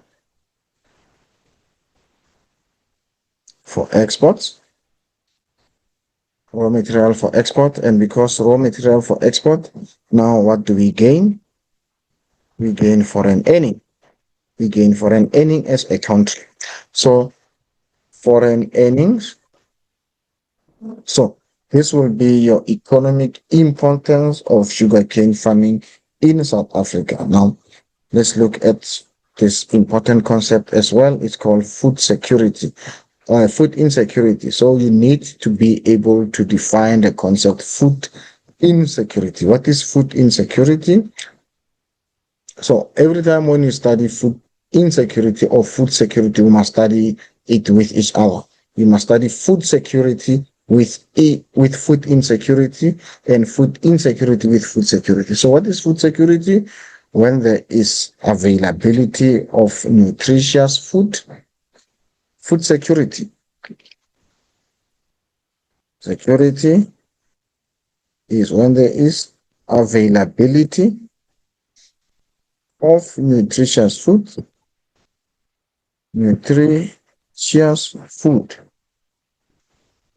to all at all time. So not availability, should be accessibility. Food can be available, not accessible. Accessibility means that people can afford to buy that food. So it can be available but expensive. So it's going to result in food insecurity. So it must not be available, but it must be accessible. It must be afforded by all. Now the opposite of this is when there is shortage of, or when there is not, when there is no accessibility, where there is no accessibility of healthy, nutritious food to all to live healthy lifestyles, to have healthy lifestyles. So, which means here you can also add the same here. When there is accessibility of nutritious food to all at all times, to live healthy lifestyles, to live healthy. So, insecurity, there is no access to all to live a healthy lifestyle. So that is the difference between security and insecurity. Now, you are able to define that. According to the extract, how many people? You said we don't answer those questions of according to extract because we are looking at the concept. You want to answer the concepts, not the specific questions to a specific extract, because those questions will be different from time to time. So if you want that answer, you come here and you read from the extract. Suggest how the poor provision of services mentioned in the extract contribute to food insecurity. Now, here we're looking at what services here? We're looking at the basic services, including health, water, hygiene, and sanitation. How will lack of these services influence food security? So without water, it means people will not be able to do farming. Without good health, people will not be able to do their work. In an unhygienic condition, people will be sick and therefore will not be able to produce food for themselves. With poor sanitation also, there's going to be spread of diseases and people will not be able to produce food for themselves. So this one you could get from that. In a paragraph of approximately 8 lines, explain how the South African government can assist people facing hunger. Number one, how do we assist people facing hunger? By speed up.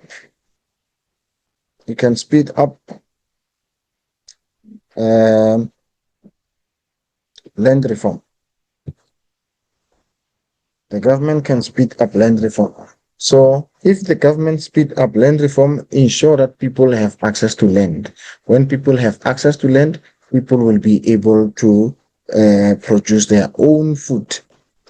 Number two is skill development. So that people are able to produce their own food. And it's the creation of job opportunities. Create job opportunities.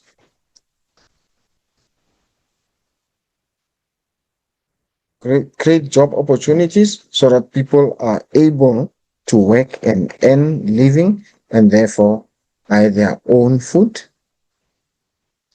You can also provide basic services like water for people to produce their own food. Gold mining. What is the importance of gold mining? Gold mining contributes to the GDP of South Africa.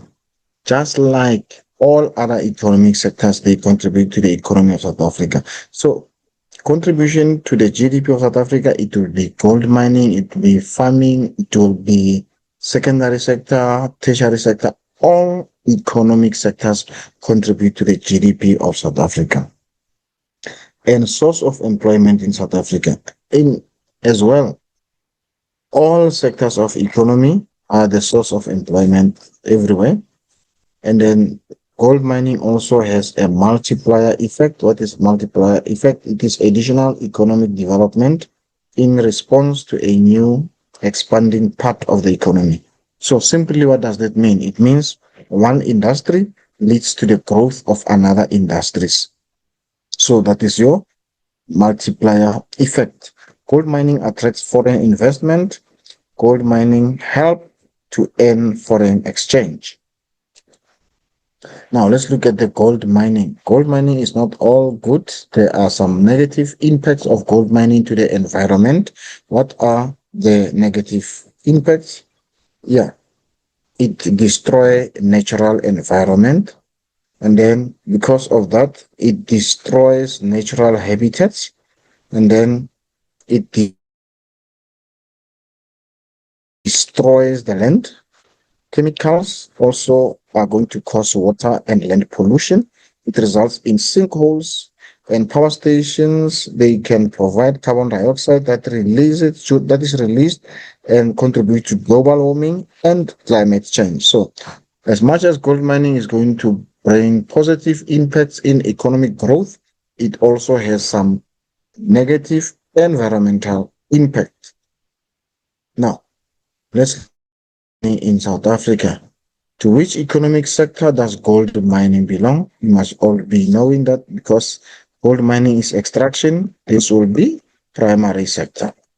Name the gold mine found in the Free State that you have there.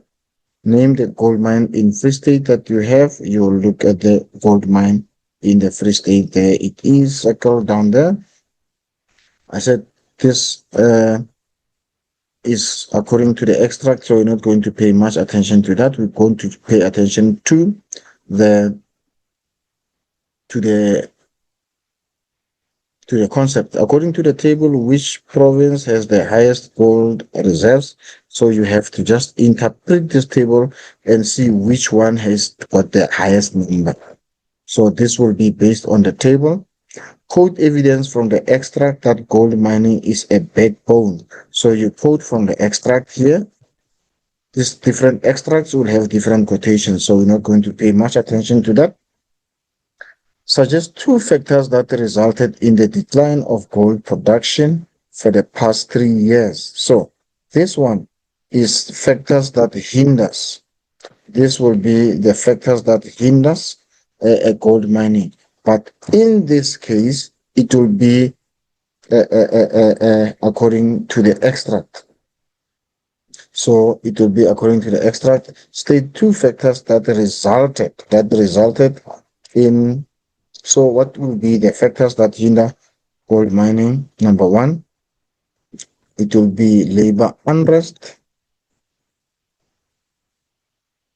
Number two, what will be the factors that could contribute to the decline in gold mining? It will be fluctuating gold prices. This is going to impact on whether people are going to buy our gold or not buy our gold. If the gold is expensive, people will not want to buy it when it's expensive. They will want to buy it when it is cheaper. Explain how the decline in gold production in South Africa will negatively impact the economy. So when you're looking at the economy, you're not only looking at the economy of the country, because that question does not say the economy of South Africa. It says the economy. So number one, it will result in job losses. And if there is job losses, it means there is going to be loss of income. Loss of income is going to result in a decline in GDP. It's going to result in the decline in GDP. It's going to result in the decline of GDP. Okay, now we're looking at secondary sector, which refers to the processing of raw material into semi-finished good and finished good, or simply it is the manufacturing of goods. So I'll advise everybody to go this manufacturing of goods or processing of raw material into finished goods. So that is our secondary sector. So there are very important concepts that you need to know. Number one is GDP. What does GDP stand for? You have to know that it stands for gross domestic product. And what is GDP? It's the value of all goods and services produced in a country over a period of 1 year. And GNP is the total value of goods and services produced by the permanent citizens of a country in 1 year, which means now the permanent citizens of the country may not be working in a country. Then we have types of industries, your footloose industries. These are the industries that can locate in any place without being affected by factors such as raw material, or we have done this, and ubiquitous industries that are inseparable from the immediate market. So the difference between your footloose and your ubiquitous is that your ubiquitous cannot be separated from your immediate market. But footloose, they are not influenced by either the raw material nor the market. Then what is foreign exchange? You always say the importance of economic activity is to earn foreign exchange. What is foreign exchange? Is the money that's paid to South Africa by other countries, e.g. dollars, pounds, all currencies. Formal sector refers to all the registered businesses, and informal sector refers to all unregistered businesses. Then you have your bridge industry, industries that are located between the source of raw material and the customer. And then you have balance of trade, which is the value of export minus the value of import. And you have balance of payment, which is a financial statement showing its transaction with the entire world. So your balance of trade can either be positive or negative. Balance of trade can be negative or positive. When does the balance of trade become positive? Is when the value of exports is higher than the value of imports. Remember, imports, you are spending money because you are buying, and exports, you are gaining money because you are selling. So when you sell more than what you buy, or the value of what you sell is more than the value of what you buy, then you're going to have positive balance of trade. But when you buy more than what you sell, or when the value of what you sell is lower than the value of what you buy, which means you are going to have now a negative balance of trade, which is not good for a country.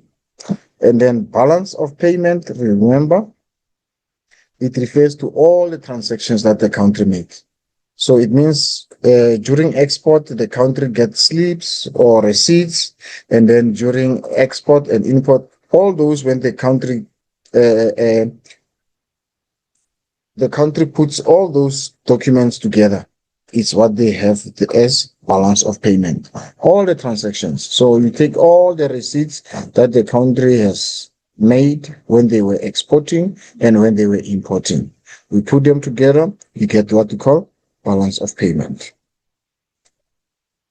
Now, secondary sector, the importance there is to create employment, just like in primary sector, just like in mining, empower previously disadvantaged communities, help to increase the production of raw material, help to process raw material. So, which means now it also leads to multiplier effect. Because the secondary sector, they manufacture machinery that is used in primary sector and also in secondary sector. So it leads to the manufacturing of other products. So that is what we call multiplier effect. And then what are the factors that favor industrial development in South Africa? Availability of water, availability of labor, electricity, good transport network, and availability of market.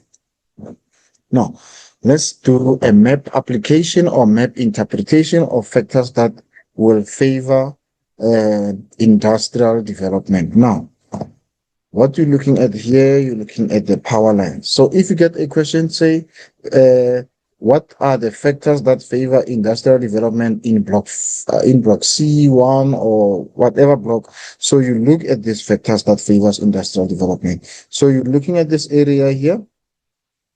This will be your industries. But on the map, this is going to show buildings. On the map, this will be represented as buildings. But now you're looking at the characteristics of the buildings that you're looking at. Then you can decide whether these buildings are a school like this one. You can see there's an S there indicating that it's a school also here. So this is usually the this is usually the buildings that will be representing industries. So you can see here, what do we have here? We have labor. How do you see that there is labor here? You can see there is a built up area here, which is a residential area for people. There is raw material. How do you see this raw material here? There's orchards here. There's orchard all over here. And then that is where the raw material can come from. And there is variety of transport network here. So what do you see? There's railway here. There is roads. So there's variety of transport. There is access of water.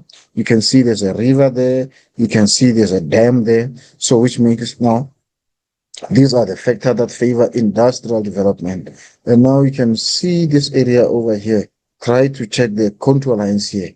So there aren't many contour lines here, indicating that this area is flat. Indicating that this area is flat. So this is the factor that favor industrial development on this map, a gentle gradient or a flat land. And then here you have other built up area here. You have other built up area here.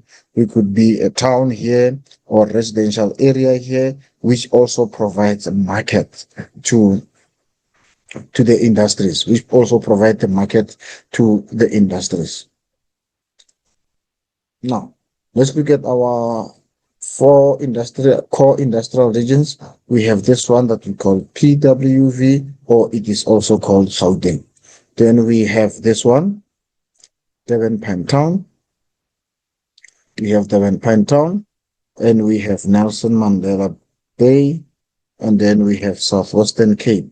But for 2025 examination, our focus is in PWV or Gauteng and Durban Pinetown. These ones, you must just know where they are located. But for details, you need to know PWV and Durban Pinetown. And what do you need to know more there? You need to know type of industries there. So in Gauteng, we have aircraft industries, we have chemical industries, we have iron and steel industries, and we have motor industries. Let's see PWV, Durban Pinetown, what we have. We have chemical industries. Also, we have chemical industries. So if you learn one industry, chemical industries, you'll be able to answer that for two industrial regions. Then we have oil refinery, we have sugar milling, and then we have shipbuilding industries in Durban Pinetown. And then let's move Pretoria, Witwatersrand industry or PWV or Gauteng. So what are the factors that favor industries in PWV? We have good transport network. We are well linked to other regions because PWV is very centrally located, so it is easy accessible. Then we have a large market. We have raw materials. We have skilled labor. We have power station available or electricity. We have supply of water from Tugela Val water projects, and there is many tertiary education or tertiary education institutions which ensure that there is skill development for people to work in industries and become productive. And PWV has a relatively flat land, which is very conducive for industrial development, or which is important for construction of industries. So these are the importance of that. Now, what are the factors that hinder the PWV? What are the challenges? Number one, it is over concentration of industries. This over concentration of industries is going to lead to pollution, is going to lead to strain on available resources, There is load shedding as well. There is a strain on transport infrastructure. There is the PWV is far from the harbors, and therefore it makes exporting of goods very expensive because you have to go. You have the goods have to travel longer distances, which is going to bring a lot of travel or transportation cost. Industries create a lot of air pollution, which is the physical factor that hinders industrial development, labor unrests. There's a safety issues there. There's power struggle between labor unions and industries. There's production decreases due to workers taking more sick leave because of pollution and other factors. Hard lockdown also impacted largely on industrial development. Some of the industries have not even recovered, even now, from the hard lockdown that was experienced in 2020 in South Africa and across the world. Now, let's quickly look at the typical examination questions that we can expect based on PWV. Mention one main industry in Gauteng industrial region. So by just looking at this, you would be able to give the industries that are found in PWV. But now, because this is a source-based question, you must refer to the extract here. Mention one main industry in Gauteng. But now this question does not say according to the extract, which means now you bring your information that you have learned, because it does not say according to the extract. Now, what problems are Gauteng likely to face because of unreliable electricity supply according to the extract? So this one is based on the extract. You just read the answers from the extract. State two physical natural factors that influence the location of this industrial region. So this one does not want you to quote. So it could be any other factor. So state two physical or natural factors that influence the location of this industrial region. So you can talk about flat land. You can talk about water access. You can talk about raw materials, because the question does not say according to the extract. So you can refer to the extract. You can also bring in the knowledge that you know about factors that favor industrial development. Let me say, in a paragraph of approximately 8 lines, explain why the PW Gauteng or is preferred destination for Ford Motor Company.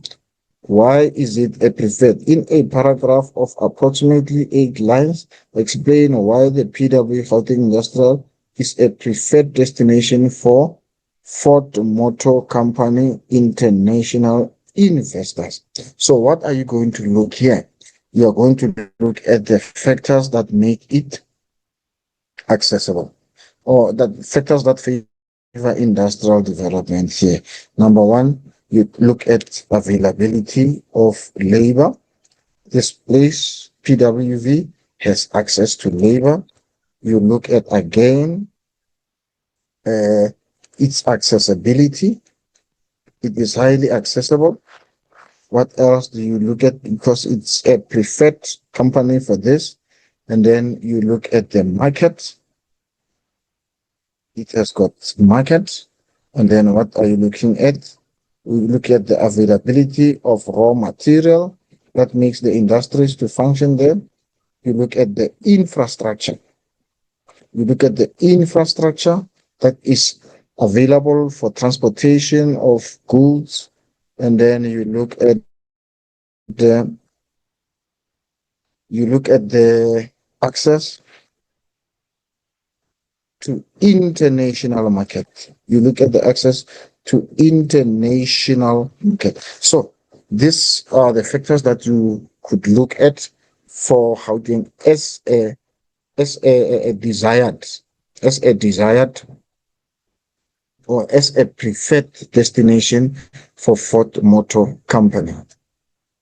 Now, let's move to strategies for industrial development. We've been looking at the core industrial region, which is Durban Pinetown and PWV for 2025 examination. Now, let's look at what are the other strategies for industrial development that was developed by government. Number one, we have this, what we call Industrial Development Zone or IDZ. This is an industrial zone that has been identified especially for export-driven industries. And then we have Spatial Development Initiative, which are the areas that have been identified in South Africa as having the potential for economic growth. Or you can simply say they are the they are transport and development areas along major transport routes. And then we have this concept. We have this concept of decentralization. Concept of decentralization, which simply means you have things in the center and now you're putting them away from the center. That is what decentralization is placing industries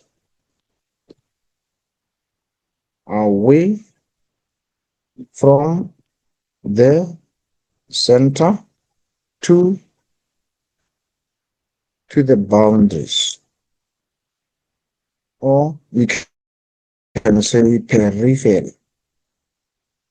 So that is what industrial decentralization is. So you must be able to define these concepts. What industrial development zone is. We say we can also define it as a purpose-built industrial estate. It is a purpose-built industrial estate to support export. It is a purpose-built industrial estate to support export. And then you must be able to define this as well. Spatial Development Initiative, you say it is areas that have been identified in South Africa as having the potential for economic growth, or you can say it is the development that takes place along the main industrial regions, metropolitans. So you could say you should be able to give the characteristics of spatial development zone. So if you want to define a concept easier, you must look at, for an example, let's look at this one. Let's look at this one. Let's look at the PWV. So you see, you're looking at this place, this place, this place, this place, this place. And this is an SDI. This is an SDI. So if you are to make a definition, you must give the characteristics. You must give the characteristics of this. So what do you say now? You say it is a development area, or it's a corridor which is linking these metropolitans, which is linking these metropolitans together. So try to find a simplified method. Try to find a simplified method instead of trying to remember the concept as you were taught in class. Think of it, put different things together. You're putting Johannesburg here, you have Middelburg, you have all those things. And then when you're looking at this, it is a corridor. It is a corridor. But what is this corridor doing? It is joining these places together. It is joining these places together. So how do you now define it? You say it's simple. It's a corridor along major transport route. So this one will be here along this transport route here, which will be your rail transport, which will be your road transport. So this is your Maputo corridor. So You can also define it as a development corridor along major transport routes, or you can complicate it and say it is a transport and communication link between major industrial areas, metropolitan. So it is very long when you use this one. I advise you not to use this one if you want to get it easier. Use your understanding of what is it doing. It is linking. It is linking what? It is linking industrial regions or industrial areas and metropolitans. And now, what are the aims of this SDIs? Is to develop existing transport infrastructure, is to create environment for private sector investment, initiate economic activities along transport corridor, improve trade, to improve international trade for export. So there are many aims that you can learn from that or that you can give. Now, let's look at the activities that you can get from. You see now, the very same diagram for Maputo corridor. This is so predictable. So if they say identify the corridor, so it will be the same structure of the same structure or the same diagram. So you cannot miss this Maputo corridor. Let's look at what do we have there. Let's look at the questions. Let's look at the questions. Let's look at the questions. Which country is linked to South Africa by the Maputo? So now here is Maputo. So you must know where is Maputo found. Where is Maputo? In which country? So from there you know it is Mozambique. Which country is linked to South Africa by Maputo corridor? Number one country that you should know is it's Mozambique. But then you can come here and look at other countries in a diagram. So you can see there is Maputo there. You can see there is Swaziland there. So you can give more than one country there. What was the initial aim of launching the Maputo Corridor Spatial Development Initiative as stated in the extract? As stated in the extract, which means you have to read the extract to get the question. Name the core industrial region that will benefit the most from the Maputo corridor. This Maputo corridor, you see, it's starting from Johannesburg and it's going through like that. So, which means here it will be the Gauteng industrial region. How will the Maputo Corridor Spatial Development Initiative create business opportunities for underdeveloped communities along the corridor? How will the Maputo Corridor Spatial Development Initiative create business opportunities for underdeveloped communities? So what will happen there is going to result in infrastructure development. So with infrastructure development, that's number one. That's what we're going to get. Is going to increase accessibility.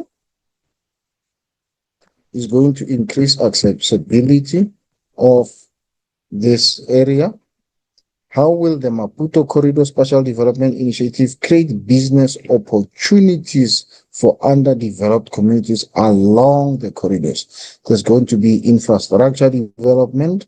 There's going to be an increase in accessibility of this area. Is going to create job opportunities because there's going to be development of hotels, motels. It will encourage the people that are doing craft. People, when people are passing, they can buy the products there. So it will support the communities. It will support communities because it's going to stimulate. It's going to stimulate tourism. It is going to stimulate tourism. And tourists will be passing the place and will be buying. Now, say in a paragraph of approximately 8 lines, explain how the upgrading of the different types of infrastructure positively impacts on trade for the core industrial region. They say answer to question 2.4.3. Name the core industrial region. So what must you do? You must explain. You must explain how the upgrading of the different types of infrastructure positively impacts on trade for the core industrial region, which is the PWV.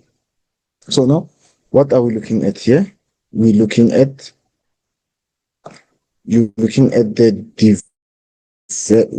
at what? Upgrading of the different types of infrastructure. So you're looking at what infrastructure? Number one, you're looking at the road infrastructure. How will road infrastructure impact on trade for the core industrial region? So it's going to increase accessibility. It's going to increase accessibility. Road infrastructure.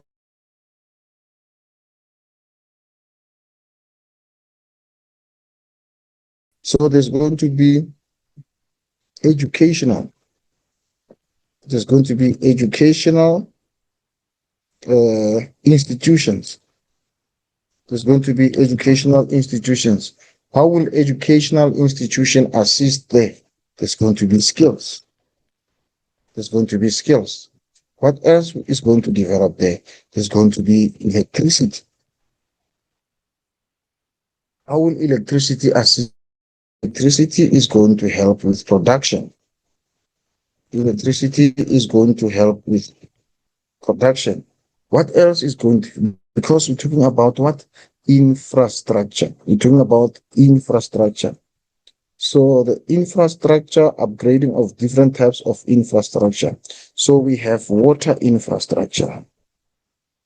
How will water infrastructure assist there? It is also going to assist in production. Remember now, when you're looking at the Maputo corridor, you're not only looking at one type of activity. There are agricultural activities taking place along Maputo corridor, which means water availability will increase, which means water availability will then increase on farming productivity. Electricity will help with industrial production.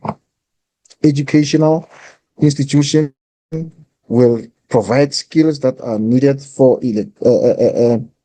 electricity production, for water maintenance, and what cleaning, for manufacturing in general. So road infrastructure for accessibility.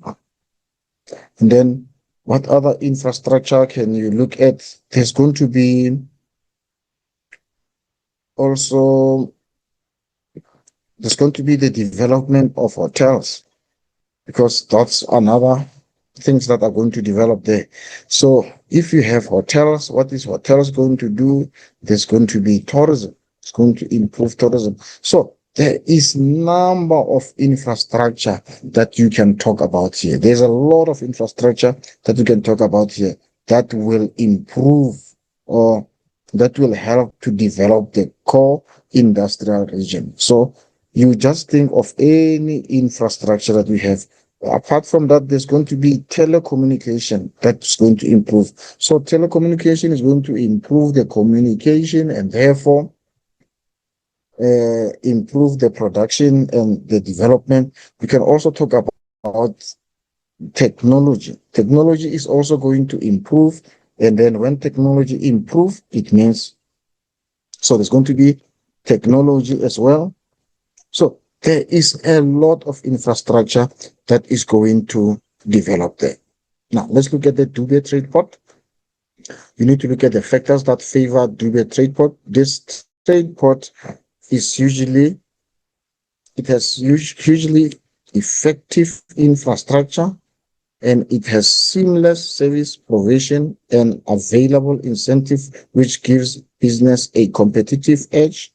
So businesses will be subsidized. There is airport there. There are two seaports there. There is major freight corridors between Gauteng and the Durban and Richards Bay. And then there is bouquet services that are available there. There's government support. So these are the factors that are going to favor industrial development in this Dubai trade port. And then what are the challenges there? Is cash flow. There isn't enough money. And then IDZ can only suitable in a few regions. So it is over a small scale. So it hinders development because of a small scale. And small scale means that there's going to be less money. The factors that are going to hinder Dubai Trade Port, the nature of support IDs receive in the past, which has seen the government putting emphasis on infrastructure while ignoring other critical support areas. So it takes all the money, and therefore other developments are being ignored. Poor planning is another problem. Lack of skilled labor is another problem. Now, let's try to answer these few questions. Define the concept industrial development zone. We have already looked at what is the industrial development zone. We said it is a purpose-built industrial estate to support exports. And then according to the extract, name one company that invested in Dubai Trade Port. It's fine. You are not going to get this extract anymore. So you need to look at the concept. How does the foreign investment increase the Dubai Trade Port contribution to the gross domestic product of South Africa? How does the foreign investment increase the Dubai? So it results in more income. How does the foreign investment increase the Dubai Trade Port contribution to the gross domestic product? How does it help? There is more income made by Dubai Trade Port. It increases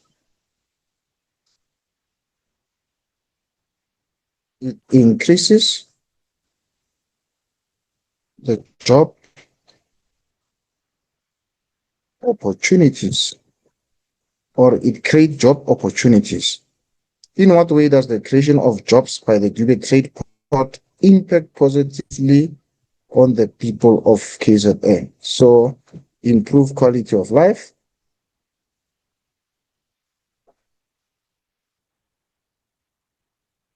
reduces poverty,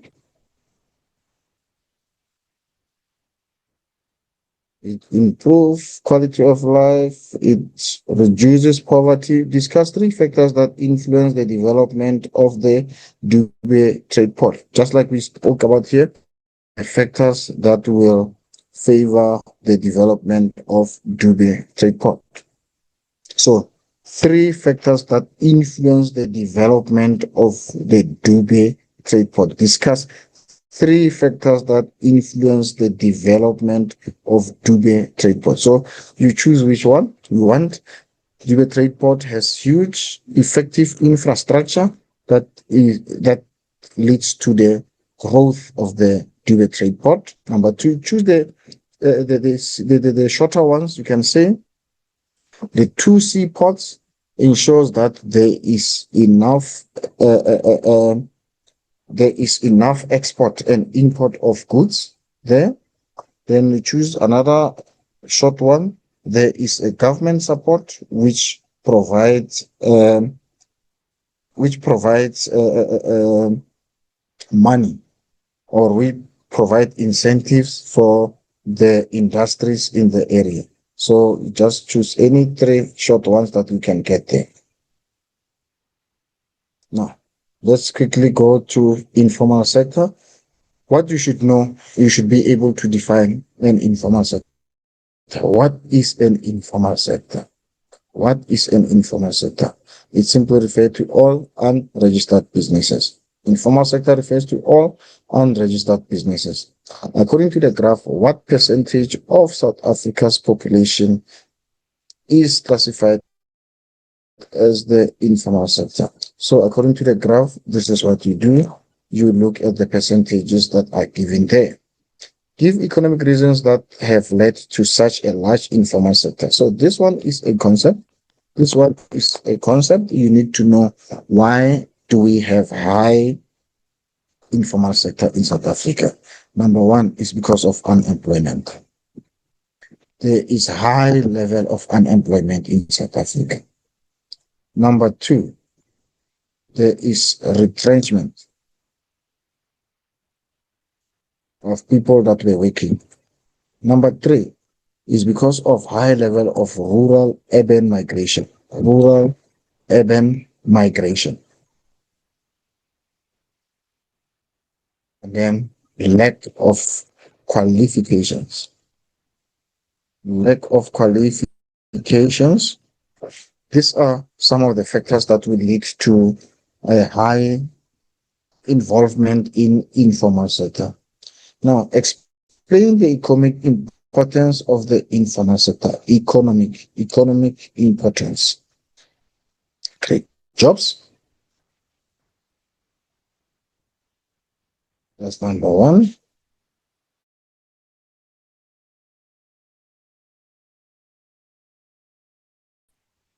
People save money because products are cheaper. So these are the economic importance. These are economic importance. So it creates jobs. It reduces poverty.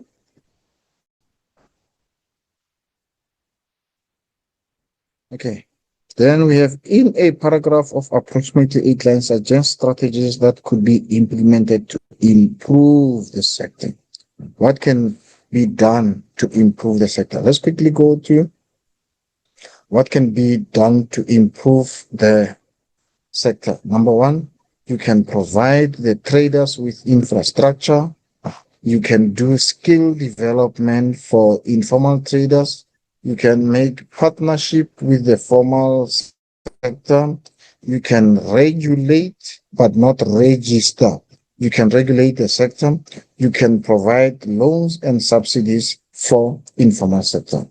And this is the last topic that I wanted to talk about, which is support, which is informal sector.